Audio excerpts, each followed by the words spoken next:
জমানার বড় আলেম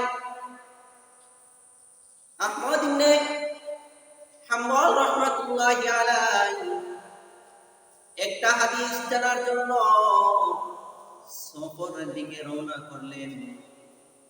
একটা হাদিস সংগ্রহ করার জন্য সফরে বের হয়ে গেলেন। দূরের সফর, বসরা নগরীতে সফর করবেন। শুধু একটা হাদিস জানবার জন্য তিনি ঘর থেকে বের হয়ে গেলেন। দূরের পথ সফর করতেছেন, তো মাগরিবের আজানের সময় হয়ে গেল।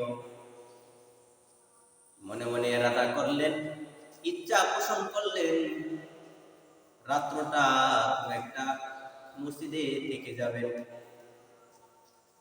কোন একটা মসজিদের ভিতরে রাত্রে অবস্থান করবেন ইরাদা করতেন। তো মসজিদে ঢুকলেন, মাগরিবের নামাজ জামাতের সহিত আদায় করলেন। মাগরিবের নামাজ আদায় করে খাদেমকে বলতেছেন, ভাই আমি তো এই ঘরে থাকবার চাই, আমি আল্লাহর ঘরে অবস্থান করবার চাই, আমি আল্লাহর ঘরে থাকতে চাই। এই খাদেম, তুমি কি আমাকে একটু অনুমতি দিবানি? আমি আল্লাহর ঘরে থাকবার চাই, আমারে কি একটু অনুমতি দেওয়া যায়নি? খাদেম ডাক দিয়া বলে, মসজিদে থাকা নিষেধ, মসজিদে থাকা যাবে না। ইমাম আহমদ ইবনে হাম্বল রাহমাতুল্লাহি আলাইহি গাড়ি নিয়ে বের হয়ে গেলেন। এশারের নামাজ পড়লেন আর এক মসজিদে। নামাজ পড়ে খাদেমকে বললেন, ভাই আমি তো তোমার এই মসজিদে আমি থাকবার চাই, আমার একটু থাকার জায়গা দেওয়া যায়নি? যে যারে চিনে সে তারে মানে, আর যে যারে চিনে না সে তারে মানবার চাই না। এটাই হলো দুনিয়ার নিয়ম। যে যারে চিনে সে তারে মানে, যে যারে চিনে না সে তারে মানবার চাই না। খাদেম তো চিনে না, সে যে জমানার বড় আলেম। খাদেম যদি জানতো তাহলে মসজিদে নয়, মাথায় তুলে নিয়ে নিচের ঘরে জায়গা দিত। সে তো চিনে না তিনি যে জমানার বড় আলেম আহমদ ইবনে হাম্বল, এটা তো সে চিনে না, এই জন্য নিষেধ করে দিছে। খাদেম বলে, মসজিদে থাকা যাবে না, কমিটির পক্ষ থেকে নিষেধ, মসজিদে থাকা নিষেধ। আহমদ ইবনে হাম্বল রাহমাতুল্লাহি আলাইহি বের হয়ে গেলেন, সফর করতেছেন। সুদূরে দেখা যায়, দূরে এক জায়গায় দেখা যায় চুলা থেকে আগুন আসতেছে। আহমদ ইবনে হাম্বল রাহমাতুল্লাহি আলাইহি মনে মনে ইরাদা করলেন, ওই যে দেখা যায় দূরে আগুন জ্বলতেছে, মনে হয় আজকে ওই আগুনের পাশে দাঁড়াইয়া রাতটা কাটানো যাবে। সামনে অগ্রসর হয়ে দেখলেন এক যুবক চুলার উপর তা দিয়ে রুটি ভাজতেছে। দাঁড়ায় দাঁড়ায় রুটি ভাজে, রুটি বলতেছে আর রুটি ভাজতেছে। এটা দেখা তিনি ওই যুবকের কাছে চলে গেলেন, গিয়ে সালাম দিলেন। বললেন, যুবক ভাই, আমি তো তোমার এখানে রাত্রটা কাটায় দিবার চাই। যদি আমি আজকে রাতটা তোমার এই চুলার ধারে কাছে যদি আমি দাঁড়াইয়া কাটায় দেই, তাহলে তোমার কি কোনো অসুবিধা? যুবক ডাক দিয়া বলে, না না না না, কোনো অসুবিধা নাই, আপনি থাকেন, আপনি থাকেন, আমি ঘর থেকে কম্বল আনিয়া দিতেছি, আমি ঘর থেকে কম্বল আইনা দিতেছি, আপনি থাকেন। রুটি বাজতেছি, রুটি খান। গোশতের তরকারি আছে, গোশত আর রুটি খান। আহমদ ইবনে হাম্বল রাহমাতুল্লাহি আলাইহি শুকরিয়া আদায় করে আর বলে, এটা কি তোমার লীলা খেলা? ওগো মালিক, এটা তোমার কেমন লীলা খেলা? দুই ঘর, দুইটা আল্লাহর ঘর থেকে আমারে তাড়ায় দিল। আল্লাহর ঘরে আমার জায়গা হয় নাই, দুইটা ঘর থেকে আমারে তাড়ায় দেওয়া হইল। এখানে দিয়ে গোশত আর রুটি নিয়ে ডাকে, গোশত আর রুটি প্রস্তুত করে রেখেছে। এটা এমন তোমার কেমন লীলা খেলা? এটা আমার কেমন লীলা খেলা?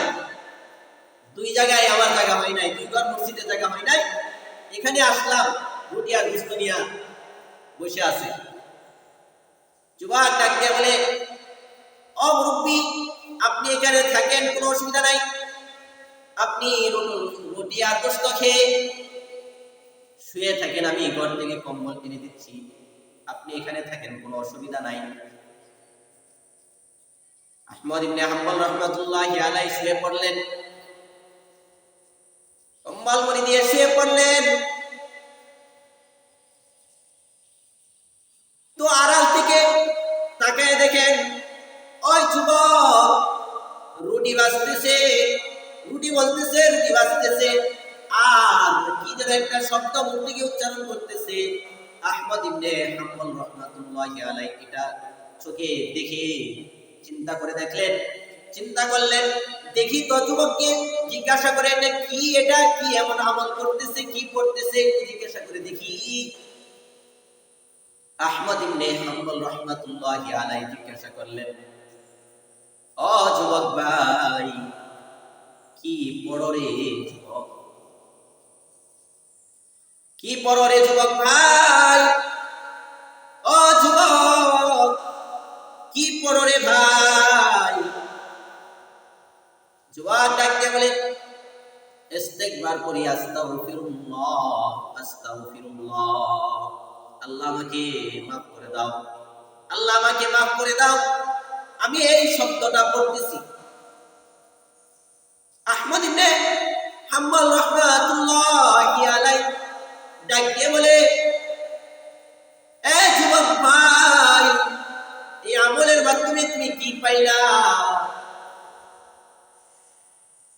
আহমদ ইবনে হাম্বল রাহমাতুল্লাহি আলাইহি দেখেন, যুবক রুটি বলতেছে, বলতেছে আস্তাগফিরুল্লাহ, রুটি বাজতেছে, আবার বলে আস্তাগফিরুল্লাহ, রুটি তাই দেওয়ার সাথে সাথে বলে আস্তাগফিরুল্লাহ,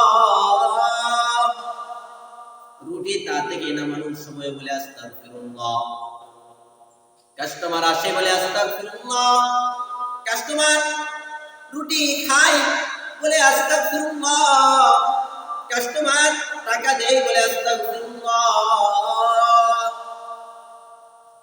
যুবক টাকা ক্যাশ ব্যাংকে রাখে, বলে আস্তাগফিরুল্লাহ, যত লোক আসে বলে আস্তাগফিরুল্লাহ, বিদায় নেয় বলে আস্তাগফিরুল্লাহ, যুবকে বলে আস্তাগফিরুল্লাহ, আর হালতে আস্তাগফিরুল্লাহ।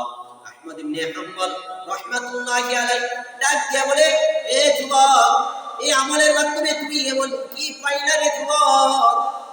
যুবক ডাক দিয়া বলে, মুরব্বি, এই আমলের বিনিময়ে আল্লাহ পাক রব্বুল আলামিন আমার দুনিয়ার, আমার হায়াতের জিন্দেগীর সমস্ত দোয়াগুলো কবুল করে নিয়েছেন।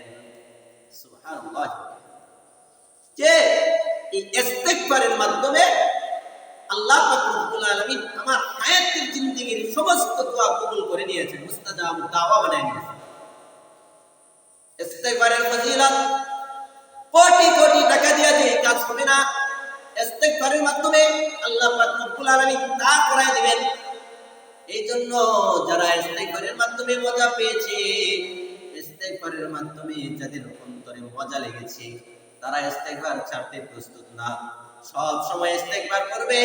নবী বলেন, যারা বেশি বেশি ইস্তিগফার করবে তো তার হায়াতের জিন্দেগীর গুনাহগুলো আল্লাহ পাক রব্বুল আলামিন maaf করে দিবেন। ইস্তিগফারের মাধ্যমে হায়াতের জিন্দেগীর গুনাহগুলো maaf হয়ে যায়। তো যুবক ডাক দিয়ে বলে, মুরব্বী, এই আমলের বিনিময়ে আল্লাহ পাক রব্বুল আলামিন আমার হায়াতের জিন্দেগীর সমস্ত দোয়া কবুল করে নিয়েছেন। তবে একটা শর্ত, একটা দোয়া কবুল হয় নাই। তবে একটা দোয়া কবুল হয় নাই। ও মুরব্বী, তবে একটা দোয়া আমার কবুল হয় নাই। আমার একটা দোয়া শুধু কবুল হয় নাই। আহমদ ইবনে হাম্বল রাহমাতুল্লাহি আলাইহি জিজ্ঞাসা করেন, যুবক সেই দোয়াটা কি? যুবক ডাক দিয়া বলে, আমি আমার বাবার কাছ থেকে শুনেছি জমানার একজন বড় আলেম আহমদ ইবনে হাম্বল রাহমাতুল্লাহি আলাইহি, আমি দোয়া করতেছি যদি আল্লাহর বান্দাকে, ওই বড় আলেমকে যদি আমি পাই, তাহলে আমি আমার হাতটা তার হাতের সাথে রেখে তারকে আমি সালাম করব, তার হাতের সাথে আমি মুসাফা করব, আমি তার মুখের সাথে আমার মুখটা মিশাইয়া আমি তার কাছ থেকে দোয়া চাইব। এই দোয়াটা আমার কবুল হয় নাই, তার দেখা আমি সন্তান আমি পাই নাই, এই দোয়াটা শুধু বাকি।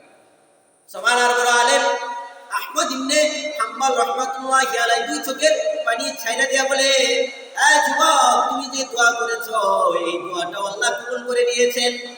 আমি আর কেউ নই, এ যুবক, আমি হইলাম জমানার আলেম আহমদ ইবনে হাম্বল রাহমাতুল্লাহি আলাইহি। আমি সেই আলেম আহমদ ইবনে হাম্বল রাহমাতুল্লাহি আলাইহি, আমি সেই বড় আলেম আহমদ ইবনে হাম্বল রাহমাতুল্লাহি আলাইহি। বুঝতে বাকি নাই, দুই মসজিদে জায়গা হয় নাই। যুবক তো মুস্তাজাবুদ দাওয়া, যুবকের দোয়া কবুল হয়েছে, আমি এখানে আসলাম, আল্লাহ আমাকে নিয়ে আসছেন। যুবকের সাথে আমার সাক্ষাৎ হয়ে গেল। যুবকের আমল একটা ছিল ইস্তেগফার। ইস্তেগফারের মাধ্যমে সমস্ত দোয়া কবুল হয়। ইস্তেগফারের মাধ্যমে হায়াতুল জিন্দেগি গুনাহ মাফ হয়।